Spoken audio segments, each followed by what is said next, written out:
August 2005, the Gulf Coast baked under the humid weight of summer. The air was thick, the seas were restless, and far out into the Atlantic, something was forming, something monstrous. This is the Midnight Files When Nature Strikes, and tonight we revisit one of the most deadliest and most defining natural disasters in American history, Hurricane Katrina.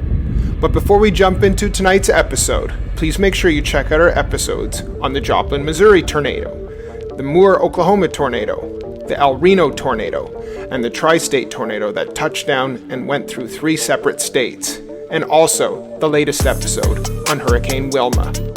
We also have YouTube shorts and quick stories about these and other events.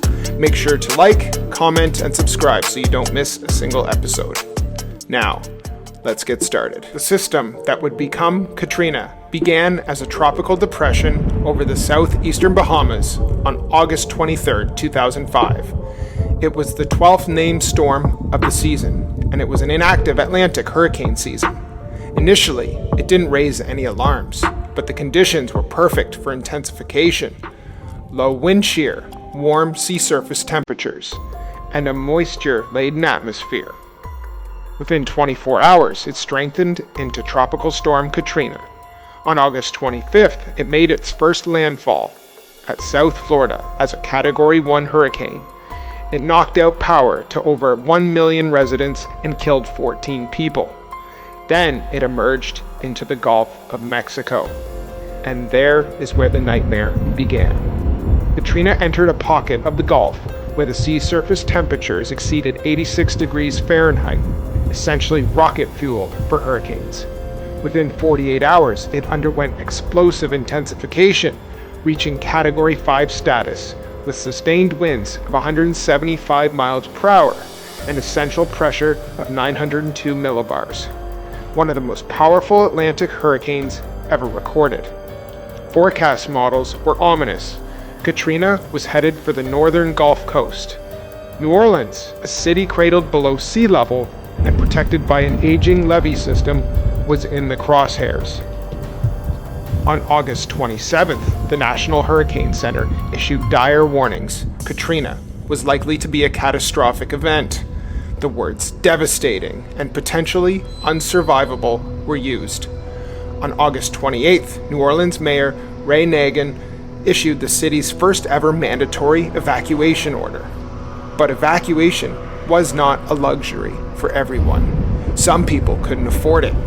Roughly 100,000 people in New Orleans lacked the means to evacuate. No car, no money, nowhere to go.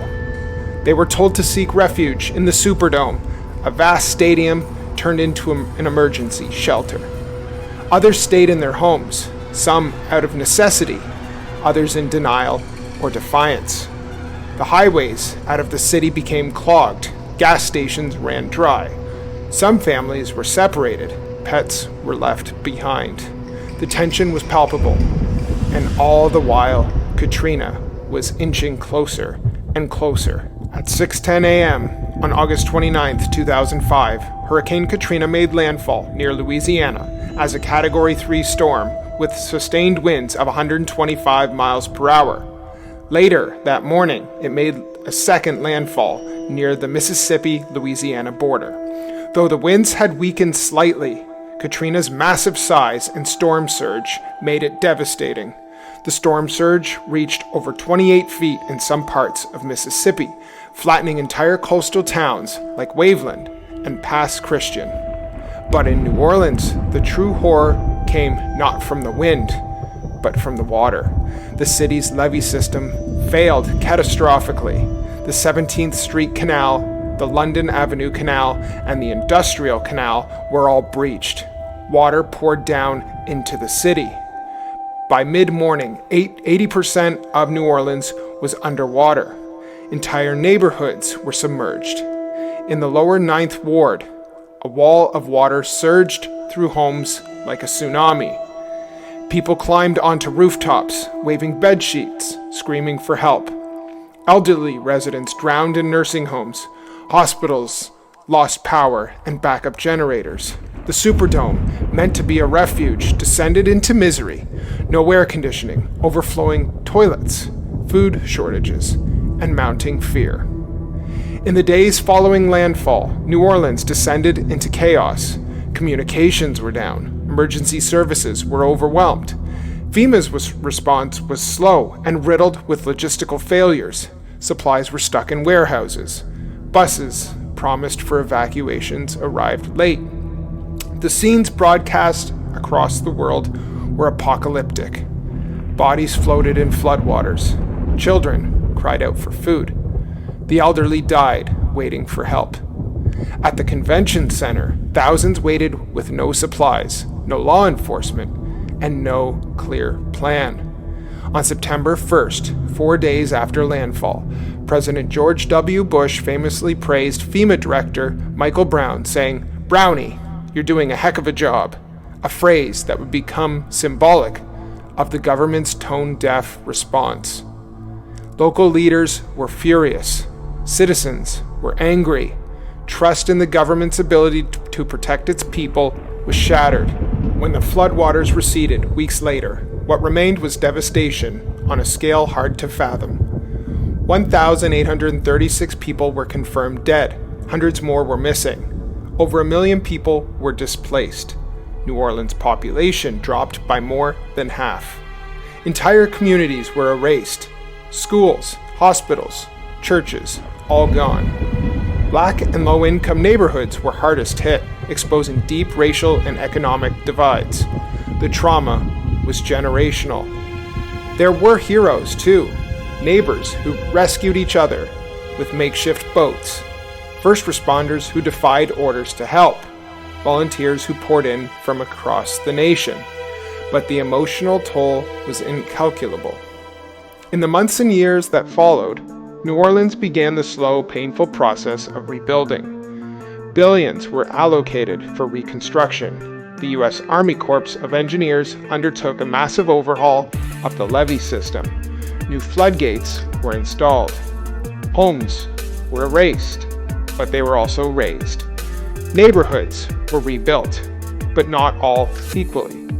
Some areas like the French Quarter and Uptown recovered quickly. Others, like the lower 9th Ward, languished in disrepair. Residents faced insurance nightmares, red tape, and the trauma of returning to a broken home. By 2010, the population had begun to rebound. Schools were restructured. The Saints won the Super Bowl, a symbolic victory to a city that was still healing. Hurricane Katrina changed more than just New Orleans. It transformed how America views natural disasters, emergency response, and environmental justice. It led to major reforms in FEMA. It reshaped urban planning and levee engineering. It brought climate change and disaster preparedness into the national conversation. But it also raised questions we still wrestle with today. Who gets saved first? Who gets left behind? And how do we measure the true cost of survival? Katrina was a warning shot, and for those who lived through it, its memories will never fade. We remember the lives lost, we honor those who rebuilt, and we vow never to forget. This has been the Midnight Files When Nature Strikes. I'm Brian, and until next time, keep your eyes out for storms closest to you. Be safe, and good night.